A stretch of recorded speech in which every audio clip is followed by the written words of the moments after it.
to adjust my aperture or something. Turn my audio up too, man. You know I like to lounge back in my chair when I kick it. Feel like Arsenio, Bill Maher, Stephen A. Fucking them sway with the cameras. Then I go hard. True reporter got a story from the fucking start. Man cave for Cheddar. That original hip hop paparazzi. Yeah. Oh man, Christopher Chaun. What it do, my brother? Everything, man. Yeah, thank you for coming by, man. I know you're a busy man, so thank you for taking the time to, stop through the cave, man. I appreciate it. Listen, man, when you are home, you have to do homely things. You know what I mean? For sure. I always want to pay homage to everybody that's hustling at home. You know what I mean? Doing their thing. That's how you build. So when I get an opportunity like this, it feels more like a responsibility, but in a good way. Something that you're responsible to do and you feel good about it. Absolutely. Because it's building toward your top vision, which is, your city getting on. For sure. So you always willing to, you know what I mean? For sure. So I appreciate it. For those who don't know who this man is, man, hold on, let me just ring the bell for this gentleman, man.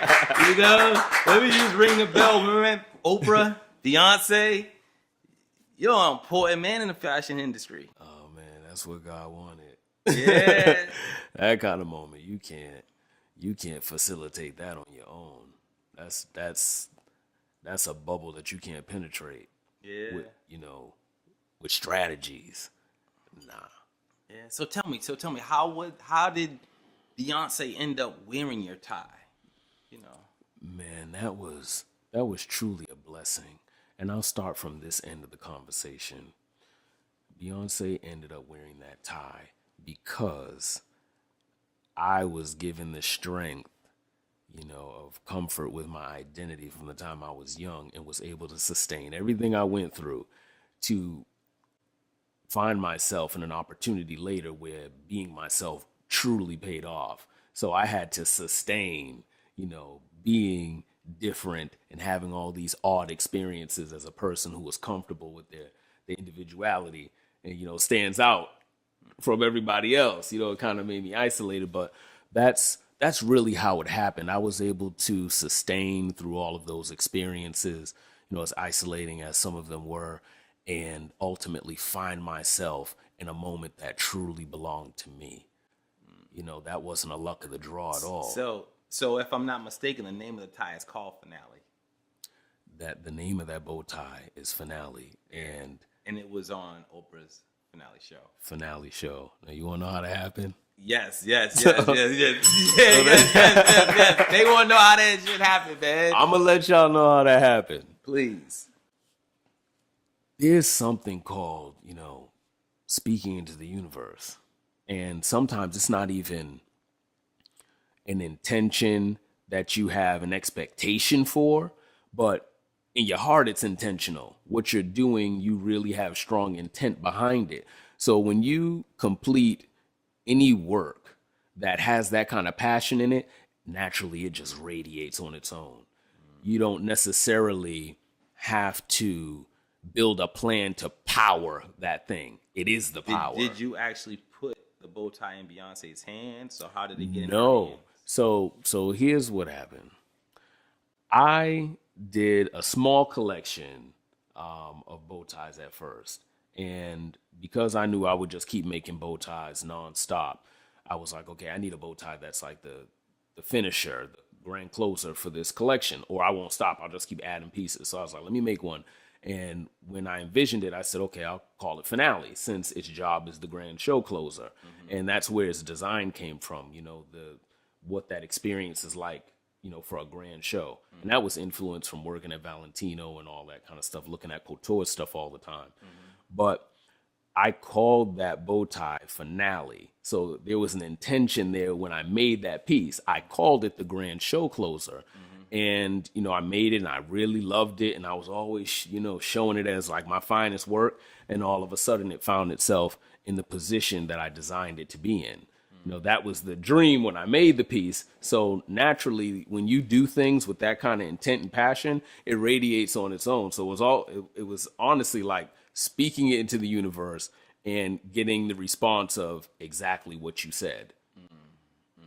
And that happens to a lot of us. You know what I mean? So When how you're a did it dreamer. actually get in her hands? What Ty inspired? Hunter, I met in New York. Okay. That And was who was by Ty chance. Hunter? Ty Hunter was Beyonce's fashion director. Okay. So a lot of the the great images that you have of Beyonce with all her grand style is because of this man. And I met him at a Blue magazine party. Give it up to Ty Hunter. So- Hold on. Give it up to Ty Hunter because Ty Hunter, Beyonce, yeah. Please. You're the man, Ty Hunter. So Yes, I yes. met him at that party. I didn't know who he was at the time. I had just, I was just getting ready to move to New York, and he was just a real cool dude. And naturally, we just hit it off and became friends. But because she's such a high-profile client, and this guy is so serious about his work, he wasn't the kind of guy to do favors for people. So it just so happened that we had gifted him a finale bow tie because he was such a great guy. He's awesome. Everybody knows him for how genuine a person he is. And like 9 months later, it ended up on Beyonce. So it wasn't a conversation. It was like, yo, give me something for her. It was something that he had been given as a gift, and then all of a sudden it showed up on her. Wow, dope. Give it up. I like that. I'm feeling that. That's why it may sound, my answers may sound a little bit wordy, but I got like really let y'all know because there's so many details in the story, and it matters so much more than what happened. You know what I mean? It's like the way you get there and all the things that happen to put you in that position is like almost so much more important than the thing that happened itself. Now, when she wore that piece, her dancers had bow ties on too. Were they wearing your piece as well? They weren't. But they modeled those pieces after the finale bow tie, obviously. Wow. Interesting. All right, that's what's up. Yeah. So, Lil Kim, how'd that happen? Lil Kim, that was we were down in Atlanta and was supposed to meet up with her at the studio, say what's up, whatever. Something happened at the radio station, actually. Something happened at the radio station, and you know how that stuff can be sometimes. So we decided not to meet at the radio station. It was a friend of ours making the introduction, somebody that she worked with. And, it's just something casual. And, we had a gift for her. And she, because we didn't get to see her, we just handed the gift off. And then, eventually I saw the photos of her appreciating the gift. Okay. So it was dope. She did this show at, I think it's O'Hara's in Atlantic City. Okay. And, the theme was Playboy Bunny. Playboy Bunnies. Yeah. She did that theme and she wore the bow tie. And then I saw her in some more costume moments because, she has her costume moments. She had the tie on, a few different times. So it was nice to see that she kept it in her collection too, in her personal wardrobe. Interesting. And you kind of keep it hip hop. I seen Fab in it. Is that true? Yeah. Yes, Yeah. Okay. And I mean, when you grow up with a genre of anything being so important to you, you gotta pay some sort of homage. You know what I mean?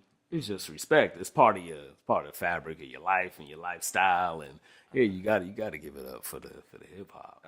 Have to. Yeah. So how'd you get into designing? What led you to because you sew as you everything you cut. So you pick your own piece, your garments and everything, your material.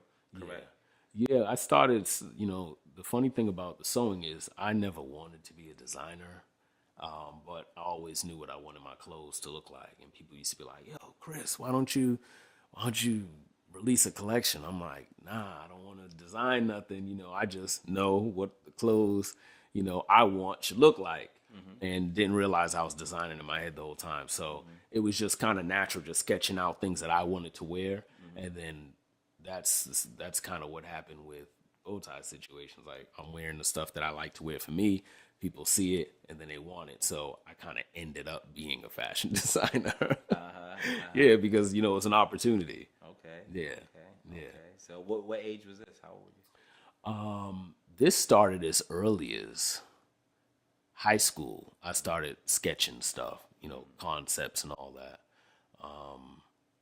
And then going on to work at many clothing lines and different brands. Yeah, when I was 17, I was maybe in 11th grade. I had just turned 17.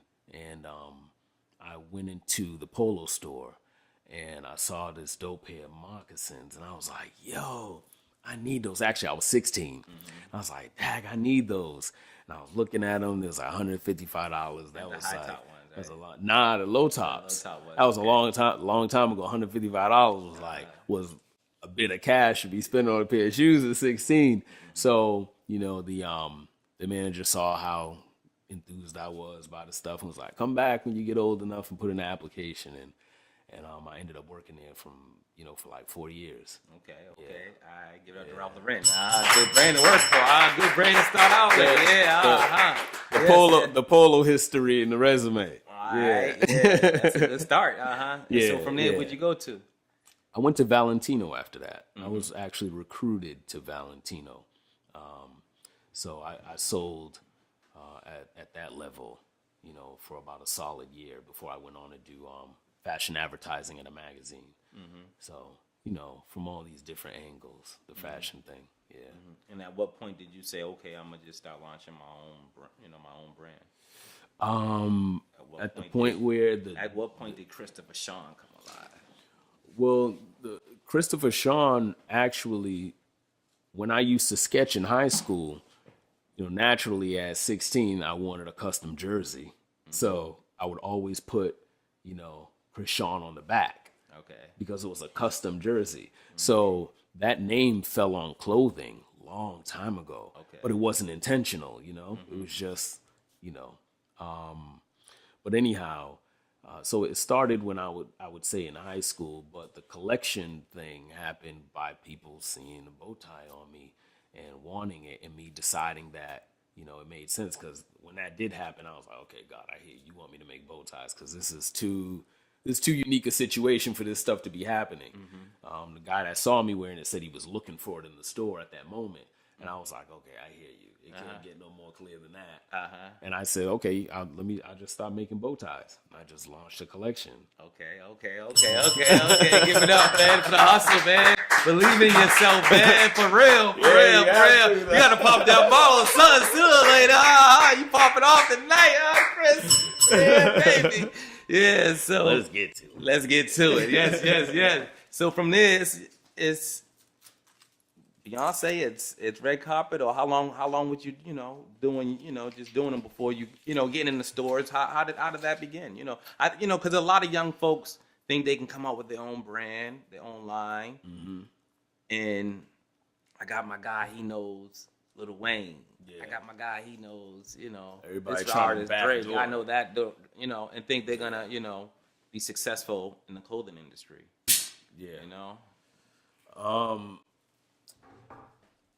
Honestly, the issue is first, like, you got to make sure you're doing something that you want because it's a passion, and not because it's popular, because that's gonna die soon. That's gonna die, and I honestly feel like that's making a mess of things because you can easily hide artists To success. Yes, From Roxbury to the real, world. and realness. Yes, salute. For real. But you can definitely start, to crowd the field when you don't put like some sort of guidelines on what quality is in certain industries for the product. It just makes a mess of things, you know what I mean? Artists, because very, very often artists are quiet people in certain ways. So they start to get lost in the mix and all the craziness of them just allowing anything onto the playing field. It's like, you know what I'm saying? Exactly. Very much so. It's like it's great if you really want to be a designer, you know, to put out a collection, but it's like you don't get to see art as easily when the field is so crowded, because there's some really phenomenal, talented people out there. But because of the way all the industries are working right now, those people are getting overshadowed because of this whole popularity contest and all this stuff that really doesn't mean anything. And there's real talent out there, and we're not getting to experience them because there's all this smoke and mirrors show, you know, as the main act right now. And it's like, come on, we gotta have better standards than that. So that's how I feel about the whole everybody wanting to be designers these days. But what about the ones that are true and they're passionate and they, you know, that's their desires, you know, that's their dreams, and they you know when you have a, you know, that's what you breathe, you know, Right. You know what I mean? You just burn that. You wake up thinking that. You go to sleep thinking that. You know you constantly trying to bring your game to the next level. Right. For that designer, you know, where does he or she go? What stages do they take to get to the next level? It's really, in my opinion, you know, because this is just my style of doing things, being serious about the fact that, you know, you believe in yourself and your visions and your work, and really invest in yourself, you know. Definitely invest in those higher priced projects that you have to. If there's something you have to make and it costs a certain amount of money, if there's a certain amount of money you have to spend to present it to a T, and you got to get the best of everything you can, do that. Just really invest in yourself, because building that image of your work gives people the opportunity to see why you're valuable. So you have to like keep investing in yourself and keep allowing the best of your work to be shown, and you lay a platform for yourself for you to be taken seriously, because people see your work and they're like, oh, dang, you're serious about what you do. Nobody has to put you on, you know what I'm saying? At least not in that way. People recognize that you got a gift, you got a talent, and they can depend on the quality of what you're bringing to the table. So for the people who are living, you know, and breathing design, just keep doing it. Just keep doing it. Be bold. Make sure, you know, you utilize all your platforms to showcase your work, and people are going to take you seriously, because there are definitely people who are looking for those kinds of artists, you know, to give them product for their lives, you know what I mean, for their lifestyles. So just keep going hard. All right, I got a question for you. Who are your top 5 designers? Top 5 designers. This is always an interesting question, because my favorites would be for specific reasons.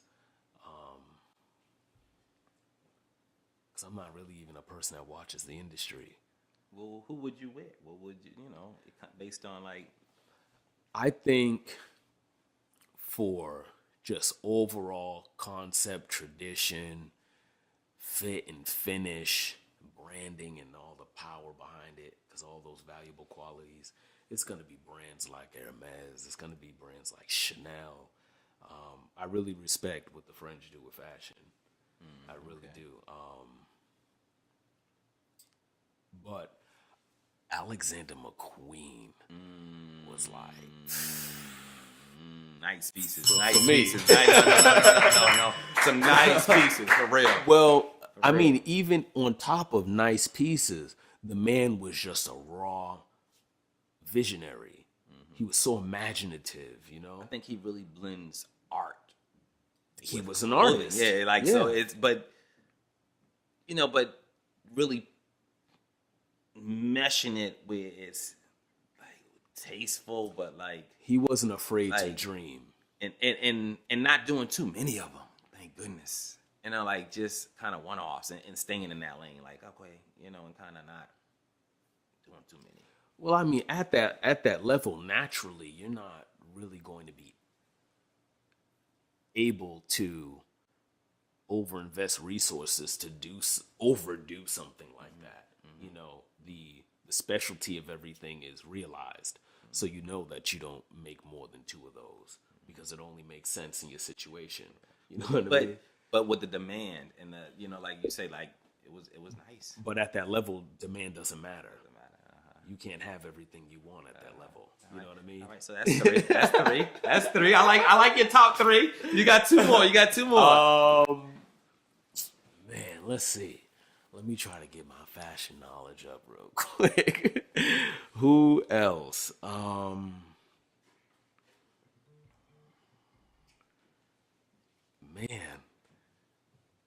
that's tough. Those are, do they have to be clothing designers? No, they could just brands. Okay. I would say brands, not Brands. clothing, brands, lines. I do like Van Cleef, like for jewelry. Again, they're very imaginative. You know, when you look at the high jewelry that they make, the pieces are like exquisite. They're like little works of art. You know what I mean? And there's storylines. You know, the way they present their work. Like when you go on the website, you see like these little videos with animation and all that kind of. It's really dope. You know what I mean? That's it. Yeah, Von Cleef and Arpels. A high jeweler. Okay. So I really love that brand. Okay, I respect that. A brand. Let's talk about a brand that I do respect. I respect LV. I have to respect Louis Vuitton because it's an old brand that has held true to what it's about, and it has always had this really cool like heritage feel to it. And that was one of the brands that sucked me into high fashion.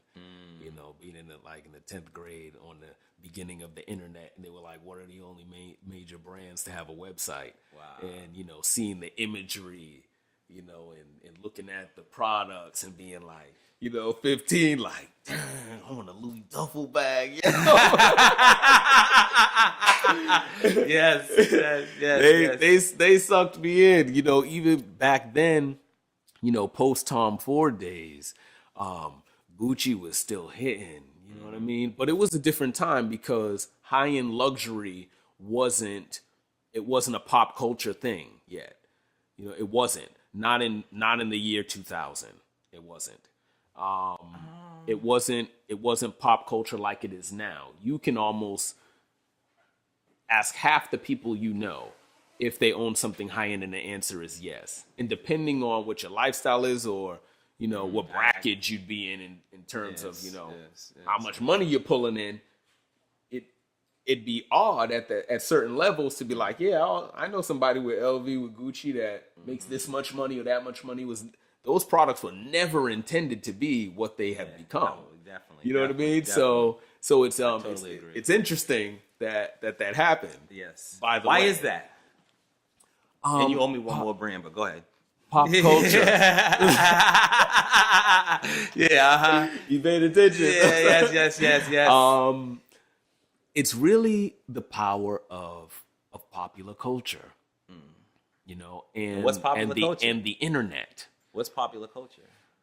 Popular culture includes the internet today. And it was the driving force behind things that were once exclusive becoming mainstream. When I was 17, and again, that was like early 2000s. That had to be like 2002, something like that. If I wore something to school like I did, I wore Bally to school, I wore Gucci to school. We loved Prada, all that kind of stuff. Went to school.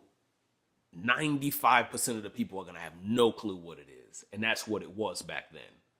I'm a different era from you, so yeah. So, you know what I mean, and it also can, depends so on where era, you live and all that. But most kids wouldn't know what you're talking about when you're like, oh, I got this on, I got that on, depending on where you grow up. I was that kid wearing that shit too, so I would. Yeah. You know, but you remember how rare it was for you to be wearing that stuff and for people to see it on you and be like, damn, those are the what? Yeah. Where you get those? Yeah, I was blessed. I was thankful. You know, yeah, definitely, truly blessed. But at that time, it was far more exclusive because it wasn't a part of mainstream pop culture. But once the internet came out and everything started to spread like wildfire across the world, most people paying attention to one culture. And what culture is that? It's American culture. American culture. It's American culture. Glorifying material things and you look. What in part a, of in a American certain culture? way. What's American culture? American culture does include pop music. It does include hip hop music, which are driving forces in culture for young people. Music, Fashion. yeah. Okay. But the music is driving the fashion. Definitely. The music is driving the fashion because Always again, has. like back then, it.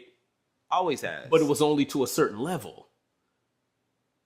I would say. When Run DMC said my Adidas. Adidas. Yes, that's I'm what saying. I'm saying. But Adidas. when Easy put on a Raiders hat, you know what I mean? So hip hop is always, you know what I mean? So no matter what it was, it's become popular. But here's the thing: we're talking about two different, completely parts of fashion. No, I'm saying music driving fashion. Yeah, Yes, that's always. But I'm saying now it's driving it in a different way because of all the blending that has gone on with culture. So this is what I'm getting to.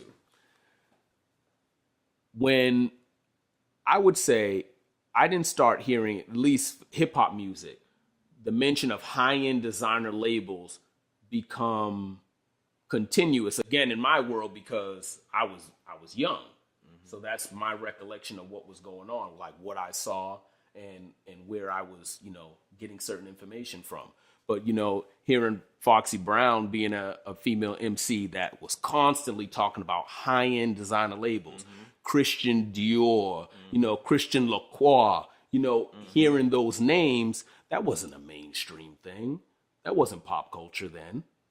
Before that kind of like ostentatious glorification of that level of fashion. Well, in the high-end fashion industry, I'm saying you see that just takes this conversation to a whole new level. But that's what I was thinking when you asked. But that's why I say Biggie Smalls is the greatest rapper of all times. Because of that, I went from ashy to classy. You know what I mean? Because he put on he changed the fashion era. It was his idea to put Lil Kim like that. That was all of his marketing. So what you see today in the female rappers didn't exist like that. Yeah, no. So he kind of created that standard, you know what I mean, in his music.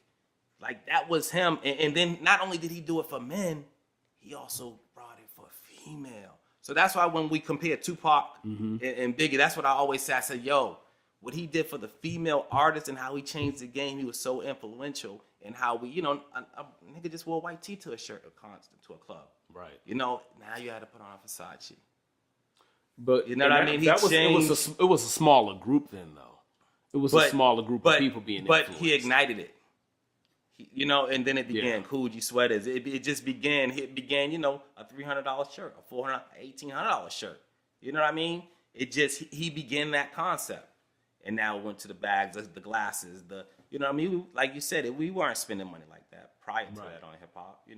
We weren't broke, but we weren't over glorifying. And he became with the braggadocious stuff. And that was in the 90s, you know what I mean? That but was now with the internet, it just and the expansion of hip hop music's influence, that's really what set ablaze how common it is for most people to have some sort of fashion piece in their closet that's high end. It's like that was never reality, 20 years ago. You know what I'm saying? I totally agree. And that's what I'm talking about, pop culture's influence on, these things becoming mainstream, because that's exactly what happened. Because before it was like, people didn't mind just looking at rappers for how dope they looked. They didn't try to get everything they had on. Kind of like when we were in high school. If you wasn't cool, you didn't try to act cool. A couple of kids did, but they looked kind of stupid trying to be somebody they weren't.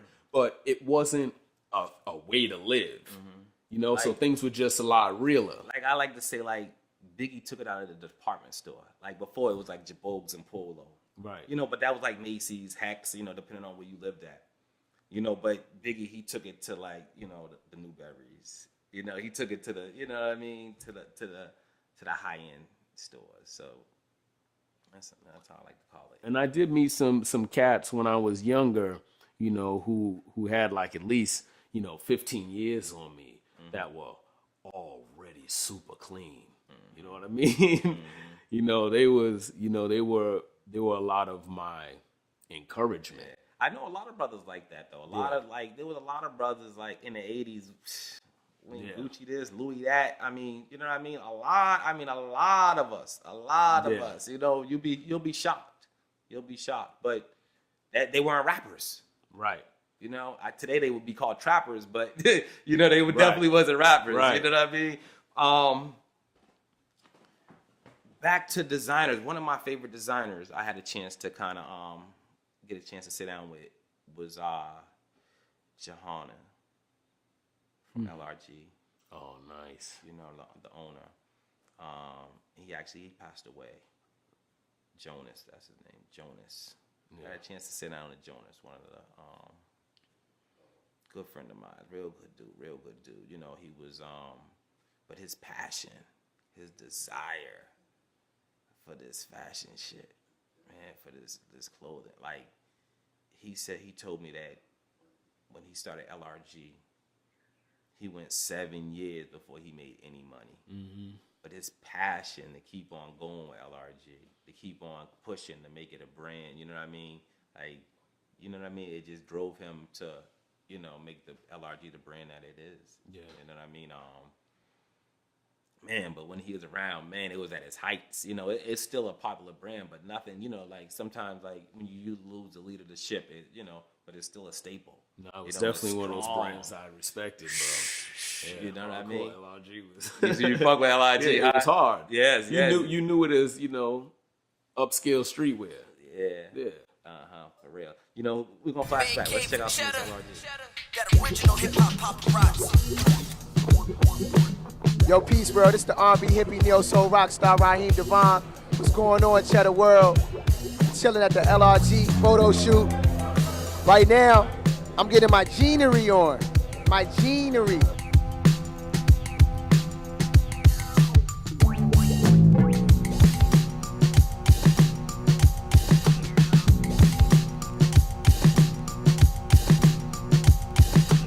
...2006, you're watching the Cheddar DVD. Let's go.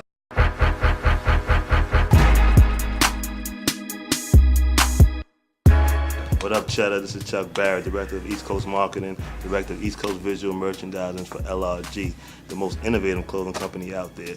I know it's going to sound weird, but we're not in the business of selling clothes. As long as it might seem we are, we're actually in the business of selling a lifestyle. And portraying that lifestyle through our clothes is what we're doing.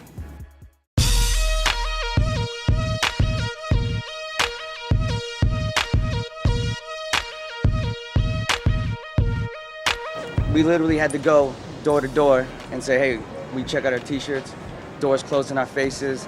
A lot of other companies hated on us. We lost money for 3 years, made tons of mistakes, still make mistakes to this day. It's a giant learning curve. But man, we hustled and we just took everything that we made, put it back into the company. And I don't know, we got the formula and we did it right, and I'm just very thankful. Some new shit I got. Took me 7 years to get this. This wasn't some overnight thing. I'm a fan of jewelry. I'm a fan of Slick Rick and Run DMC, and I love the art of jewelry, and I just love the beauty of it, and it's something proud that I wear on my chest. The key to being a successful clothing line. I know you guys are not thinking I'm gonna give you all the secrets, but I will say that you have to be yourself. You have to create something new. You cannot follow the leader because that's only going to be short term. You have to be creative, and you have your own identity. Create a new path. Create a new lifestyle. Because chances are, if you have a certain lifestyle that you want to portray, there's other people out there that have that same lifestyle, but they just don't have a place to outreach to. Stick to your guns. Do not copy anyone else. Be original, and try to own your ideas as long as you can. Don't sell out right away. Once you sell your idea, it's not your idea no more. It's everyone else's idea who bought you out. You have no say-so, and that's what ruins brands. Try to keep it as long as you can. Try to control distribution. Distribution is key. You do not want to flood the market. I know It's hard to say that when you need that money, because that is your money, is to get it into the stores, but it brings your brand longevity if you monitor that distribution. You do not want to sell right next door to each other. That's the worst thing you could do. Don't do that. Yo, Cheddar TV, what up?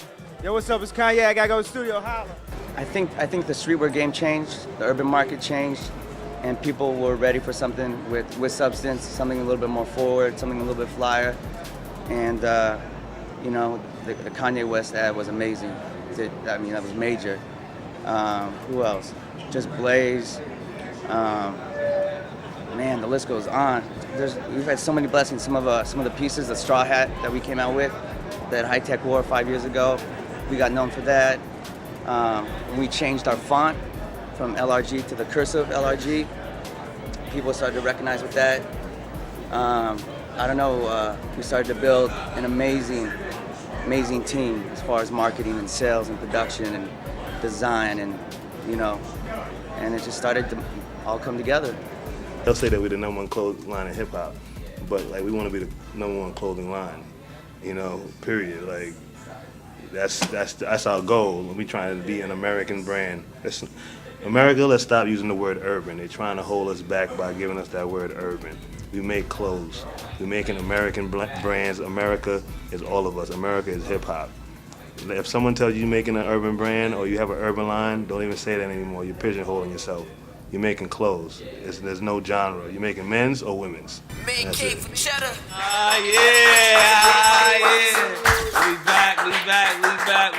We back. Salute. Rest in peace, Jonas.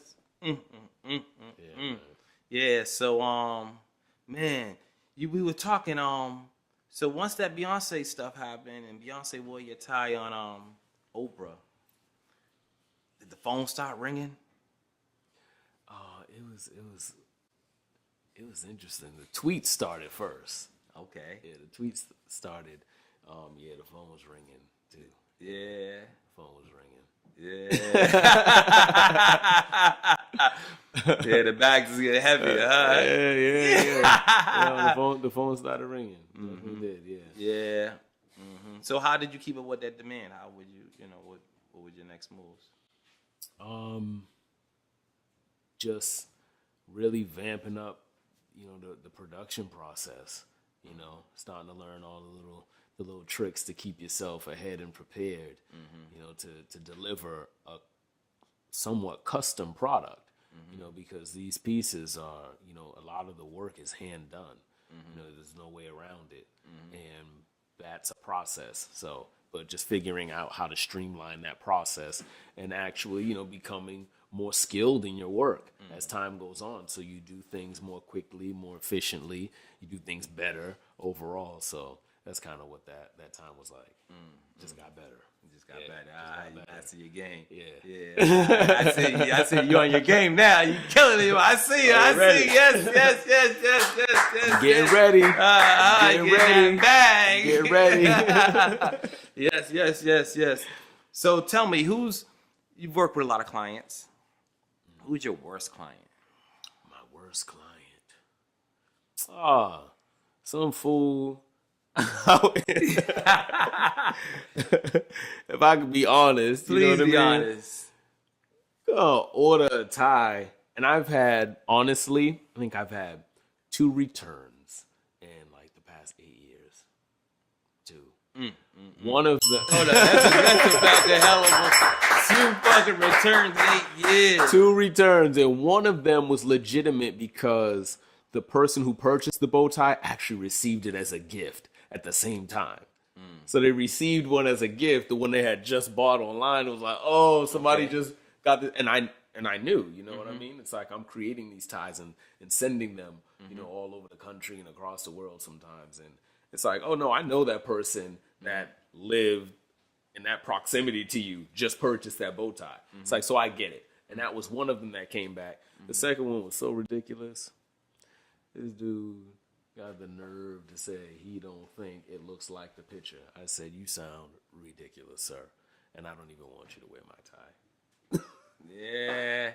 I didn't say that to him, but it was you stuff like that happens. Stuff like that happens. There's always gonna be one person no matter how much effort you put into what you do, you know, no matter how you treat your process and your work, somebody's always gonna have something to say. So he was that one customer that had something to say. I was like, all right, whatever. 1 in 8 years, shit, that's a hell of a record, for real, man. No, it's kind of crazy. Sometimes I don't think about it, but when I do, I'm like, Where yeah, was he that's kinda from? wild. Can you give us some? Where was they from? From like the Midwest. Yeah. He was hating on me. Hating on a brother. Come on, man. Oh man, so the you phone trying to ringing, huh? Why you trying to hate, bro? So you going out? They say, listen, I need you to come out here. We're gonna be out of town doing. You gotta go out of town for work. 5 days. You can bring 5 pair of shoes with you. Which 5 pair of shoes you bringing? Which 5 pair of shoes? Definitely bringing probably 2 pair of cowboy boots. I love cowboy boots. I got a pair on right now. Yeah. Yeah. Okay. Give it to the cowboy boots. All right. I would end up with 2 of those. I would end up with some pair of pointy suede shoes. You like the pointy shoes. Some rich color. I got a pair of electric blue suede wingtips. Paul Smith. And I got these other like teal suede Dolce and Gabbana. Is it Dolce and Gabbana? No, Ferragamo. Okay. Ferragamo shoes that I got in LA. And them joints are bad. But one of those, something like that, one of those kinds of shoes. I got some other colors, but one of those always comes in the bag. 2 pair of cowboy boots, one that's basic, like, you know, my camo suede joints, and probably like a pair of gray suede joints. So Gray suede what? Cowboy boots. Another pair of cowboy boots. Number 2. Oh, so 2 pair of cowboy boots. Like a brown pair and a gray pair. pair. And then I end up with a pair of my suede colorful shoes. And then probably 2 pair of high top sneakers. I got my high top sneakers. What type of sneakers? Right now, because that'll make it easier if I just talk about something that I really like right now. My electric blue, the suede Jordan 1s. Okay. Take those. I like Definitely. that solid blue. That's ill. And then I have these copper suede top 10s. You gotta give it up 3 for the stripes, and they got gold. Straight, keep it in Roxbury. Keep it in Roxbury. Fittings on them. Keep it in Roxbury. Yes, yeah, sir. so I'll take my top 10s. I appreciate that. Yeah, the rust-colored Give it up for joints. Berry. Yes. Salute. Yeah. So what's next for you? What's going on next? What can we expect to see next from Chris? Man, if I was being completely honest, I'd say it's probably gonna surprise me. You know, I'll be surprised if it's strictly a clothing project again. You know, even though I'm always working on stuff, because there's so many other things I want to do. So more accessories?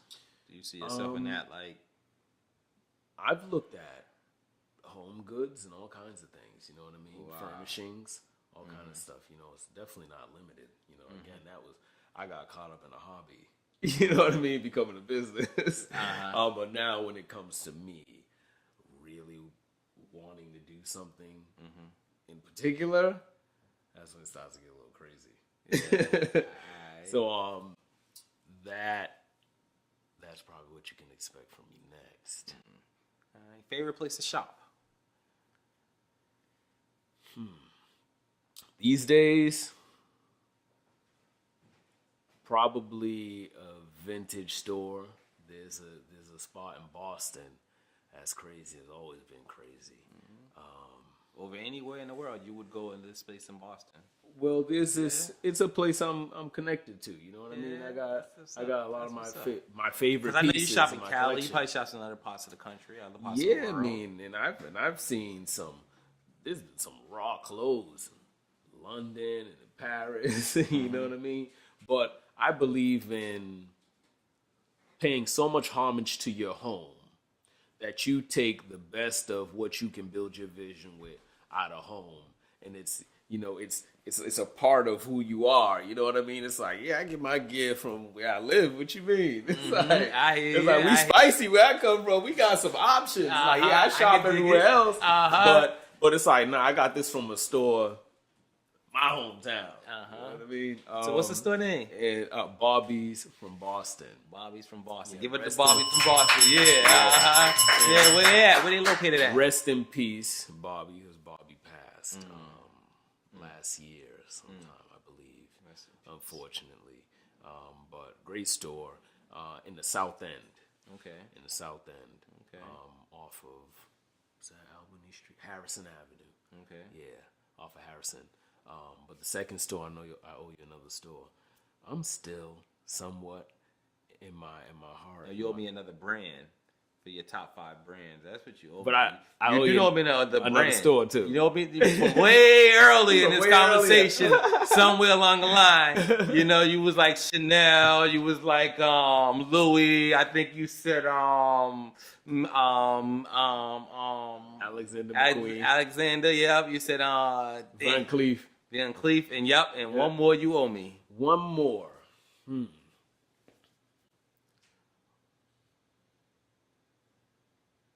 Okay, I really respect Tom Ford. Tom Ford. I respect Tom Ford.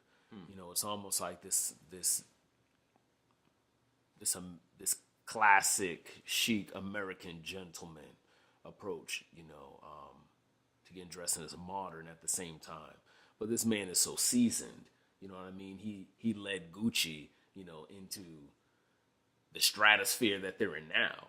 You know, that's Tom Ford's work. You know, so when he left and created his own brand, just how he was able to streamline, you know, so much creativity that he gave Gucci and still own that for himself without it looking like Gucci was so impressive. You know what I mean? His brand is so exclusive and his vision is real tight. So I would have to add Tom Ford to that list. I can respect I that. respect I respect your 5. I respect your top 5. Yeah, I respect that top 5. Definitely, that's a strong 5 for real. Yeah, and those are bigger names, you know, that most people would be familiar with. But you know, you always got all these folks you love. Okay. I see you came looking spicy tonight, huh? Well, you know, if you're gonna show up on a couch like this, you gotta try to get kind of fly. You know what I'm saying? Yeah, thank you. I appreciate it. You gotta keep yourself looking decent, man. Yeah. I guess in the fashion world, you're always spicy. No days off. You know what? That was before the fashion. I'm from Roxbury. That was long before fashion. So you're always spicy. Always trying to keep it spicy. Give it up for the berry. Give it up for Roxbury. You can take that. Yo, you know we got the spice. Yo, whenever I go somewhere, and I always give home credit because there was this vibe that, you know, that I was blessed with being from Roxbury. And going to all these different cities, you know, like cities across the world and across the country, and people always being like, yo, the first question they ask you is what? Where are you from? Where are you from? And you know that's undeniable. It's undeniable. So you have to raise your flag when people ask that question. Amen. You know what I mean? That's the time where you are responsible. Mm-hmm. You're responsible for raising that flag. Exactly. So quite a few people have heard about Roxbury. Exactly. When I used to go over to New York, you know, long while back, when I was a teenager and stuff, people were always like, where you from, son? You from Harlem? You from like nah, I'm from Boston. All right, I see you. They used to get mad hype. I'm like, yo, you don't know me? This is spicy. This is in Boston. What you mean? So yeah, it's important to me. All right. So I know you grew up watching the Cheddar DVDs. Yes. What was your favorite DVD? My favorite DVD. You know what? Whenever I'm watching things, I tend to when things just seem to have like a language that's representative of a culture and it's authentic, I tend to take the brand in. I'm weird like that. Okay. You know what I mean? I tend to take in just the vibe of the brand, which is like why I told my boy, I'm like, yo, when I got the opportunity to come here, I was like, yeah, it's just good. I don't have no questions. It's just real. You know what I mean? Thank you. I respect realness, and wow, that supersedes a brand and its name and the content it puts out, because that comes from a root. So shout out to you for being that dude, you know, for being that root for a product that's, you know, that represents things that are real. Yeah. So it's just, I just respect the brand, bro. Yeah. I really so do. when you look back, do you don't remembrance of any, you know, like, damn, I like maybe just this one sticks out. Anything stick out about it? From a visual standpoint? That's just my lens, bro. That's the way I view things. Yeah. That's the way I view things. Yeah. Okay. I respect it. Yeah. You know, so you just see it as just this, it's bigger than TV. Yeah, it's culture. It's culture. So and you see the parties, you see the jackets, you see the lifestyle. And that's, again, why I mentioned, you know, when we were having a conversation, even Marcus, because I respect things that are representative of lifestyle, because it's so much more than all the tidbits. It's a foundation of something that's real. Whatever comes out on top is just a product of something being real, you know, or somebody, a creator being, you know, honest about who they are. Kind of like me feeling comfortable with whatever I feel like producing. You're gonna get that because I'm comfortable with my vision. So when I see brands like Cheddar, and then like I mentioned even Marcus earlier, I respect them because they're just a foundation of realness at the bottom, and it's about lifestyle. You know? So we kind of spoke about brands and clothing lines, and brands and, you know, like kind of hip hop brands as a whole. Like if we just look at the playing field of, like, you know, Apple, we look at Beats, we look at, I don't know, just there's so much, you know, we look at Bel Air, we look at all the different brands that there are in the world today. Which brand in particular, like just of any brand, of any industry, just like, man, they just do a phenomenal job with their work?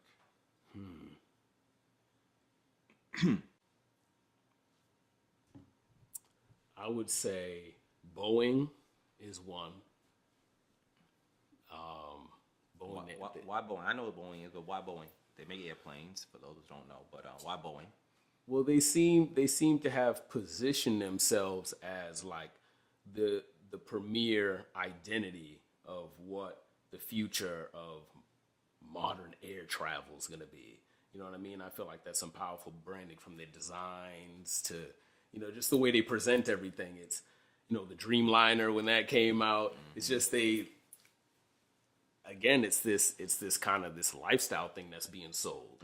And I think that's where the power of brands come in, is when you sell it into a lifestyle. And it's like, that makes sense because that's a part of my life. It's not just a thing that you're doing. It's a part of your world. You're like, yeah, of course. That makes sense. Wow. So we'll order 10 of them $700 million planes. Yo, they're off the hook, yo. I like that. They're gonna buy that. Yeah. So Boeing and I guess I'll make it easy for myself. Rolls-Royce. Nice. Rolls-Royce. But it's hard for me to say Rolls-Royce without saying Bentley. And it's not because they're two British brands, but I like when you see traditional brands take on, I guess, kind of show you a different perspective of their vision, because they start doing things, you know, 100 years ago or 150 years ago, but here in the modern day, they're cutting edge, and they're still, you know, they're willing to switch the vision up and show you new things. They're not stuck in that box of what they used to do. So that's one of the reasons why I respect Rolls-Royce. Now, I don't know if they're cutting edge, but I think they're what you said earlier, and you talked about your passion. Right. Your passion to create. And I think with both brands. Right. And if I'm not mistaken, they were together at one time, right? Rolls-Royce, Bentley? Yeah, were they one brand at one time? Yeah, there's some sort of a connection at one time. But I mean, they've always been mentioned in close quarters. So, but the passion of their brand, the timing that goes into making the seats, the quality that goes in the craftsmanships, and just the quality of every piece of that car, of that vehicle, you know, that's what you're getting. You know, I don't think you're necessarily getting, you know, like, cause some, you know, you can go buy a car from, you know, from Japan. That motherfucker might pull up on you, Uber it, and drive and take your credit card. You don't do nothing, you know. So that's, you just jump in it. It might hit somebody, so be careful. But you know what I mean. You could jump in the car. That's actually America. That's Tesla. Sorry. So cheers to that. Don't be careful what you drive. That's Tesla. So I would call that more cutting edge, but those cars are just made with passion. But you know why I say cutting edge? It's because of Rolls-Royce's latest iteration of what the future is. That's what I'm talking about, and that's the 103EX. When I saw that car, I'm not hip. What's the 103EX? Please put me on. Do we have? Can we pull it up? What's the 103EX? Please pull up. Can you give me a shot of the 103EX? Please. 103. I got a phone right here. I can move fast too. X. Let's pull it up for him. And oh man, that thing took my breath away when I saw it. Oh yeah, yeah, like that. You see? Yeah. You see? You hear the man? You hear the man? Now this car is just like everything I would hope to own, you know, when I get that 4-story height, ceiling, penthouse, condo atop a skyscraper in a city like Hong Kong. In the future as like my success crib. You know what I mean? You would want to own a vehicle like that, you know, in 20 years. You know what I mean? That's the Is that a vision prototype right there. or is that a real vehicle? It's a concept car. Okay, concept car. But again, people take the whole point of the concept circuit is to show you vision. So when I saw that, I said, "Oh, you can't play with them because look at they got the vision. If they really want to unleash something, clearly they can." I think BMW have done a great job with that, of taking their concept car and putting that bad boy on the road. But see, that's because BMW plays it a lot safer with a lot of their concept cars. And the reason for that, I'm going to tell you the reason why I believe they do that. It's the same reason Mercedes does with some of their models, is because it's consumer driven. So they want to show you stuff that you start to become attached to because you're about to buy it. You know what I mean? They don't really always waste too much of their time with just showing you what they're dreaming about, like artists do. You know what I mean? We want to show you all the dreams we feel and all good about, but they're like, nah, this is a money market. This is about, you know, us being global players. Let's show the people stuff that we're about to sell to them.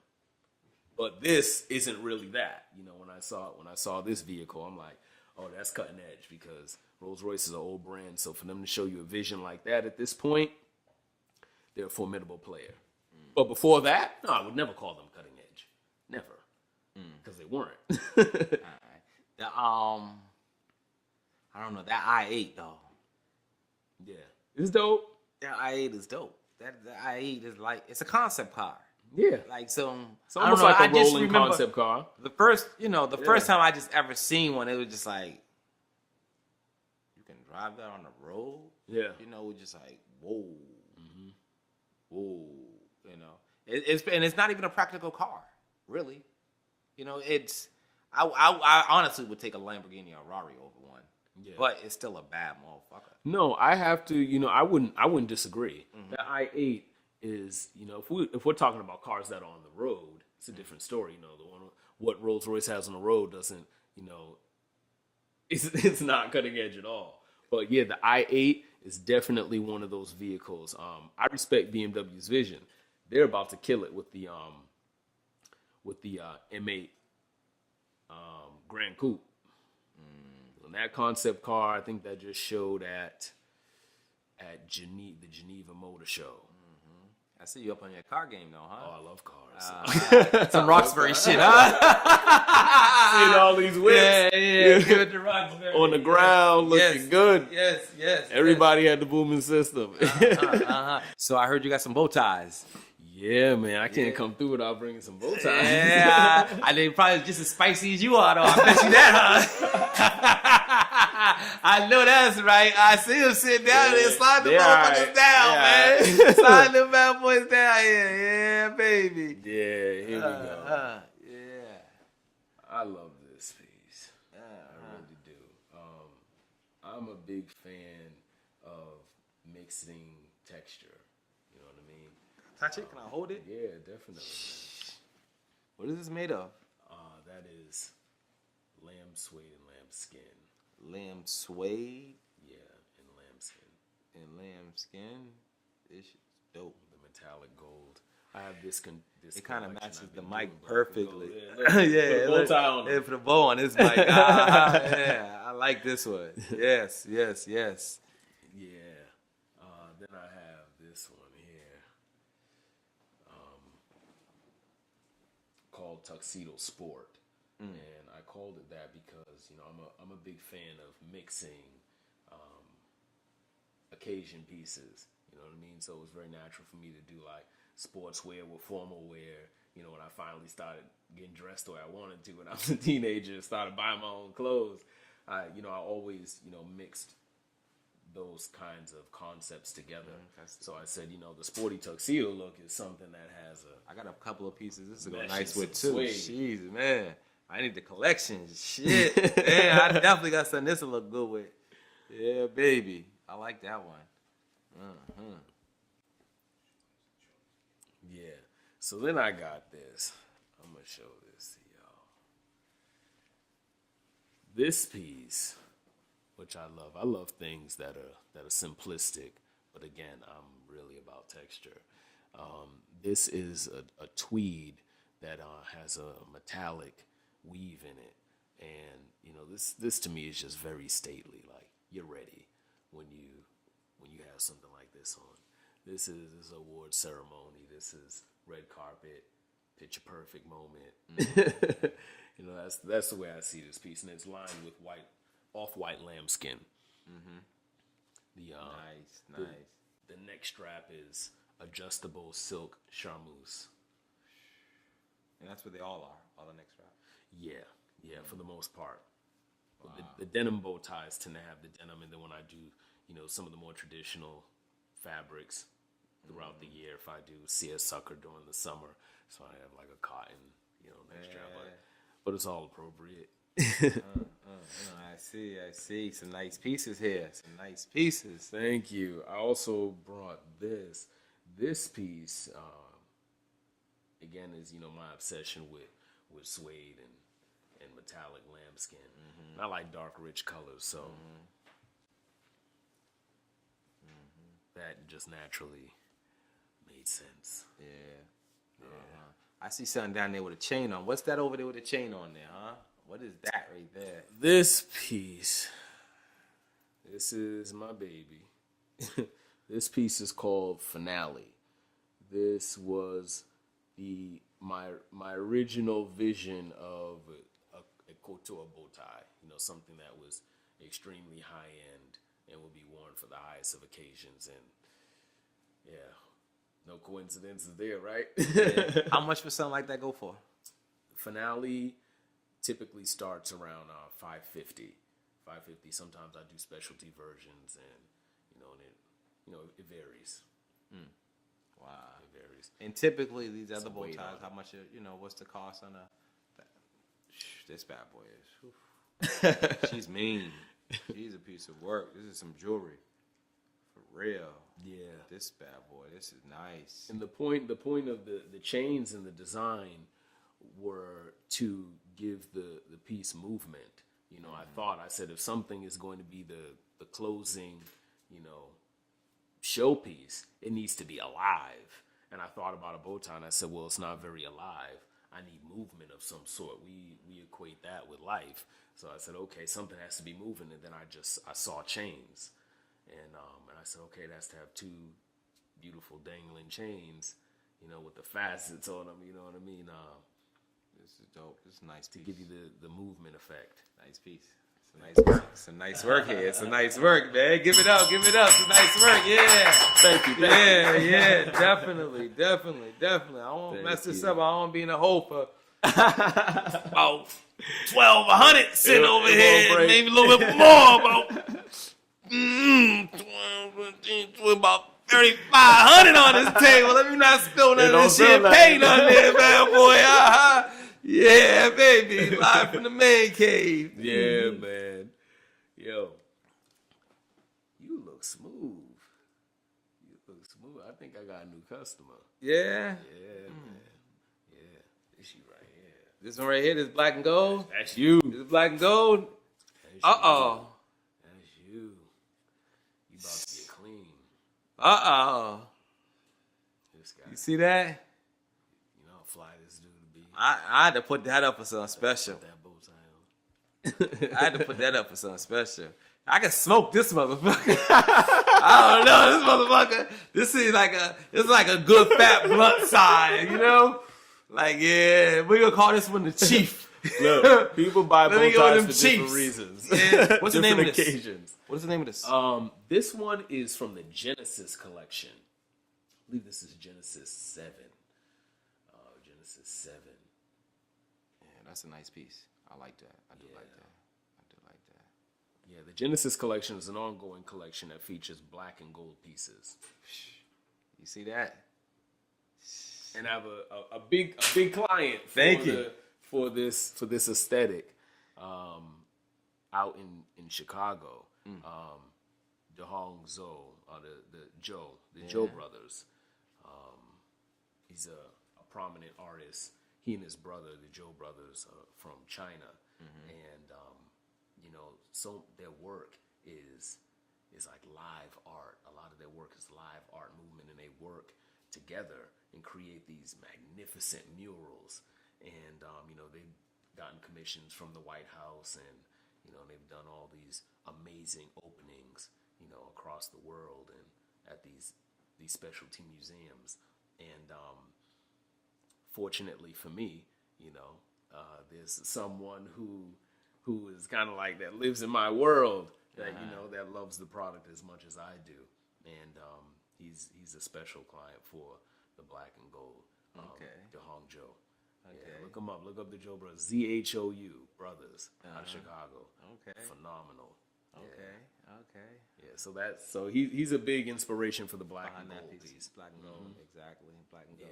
You know, being from Boston, Roxbury, you know, when I see black and gold, what you think of being from Boston? Black and gold, what you think of? Goodness. Nah. What you think of? I'm not making that connection. Let me see how Roxbury you really are. If you Roxbury, you gonna tell me Roxbury tonight? Baby. I ain't let you slide out of here without your Roxbury pass tonight, baby. Look, before we go, I'll say when it. you see the black and gold, what it reminds you of? If you're from Boston, I'll say enough. There's some whips rolling around, right?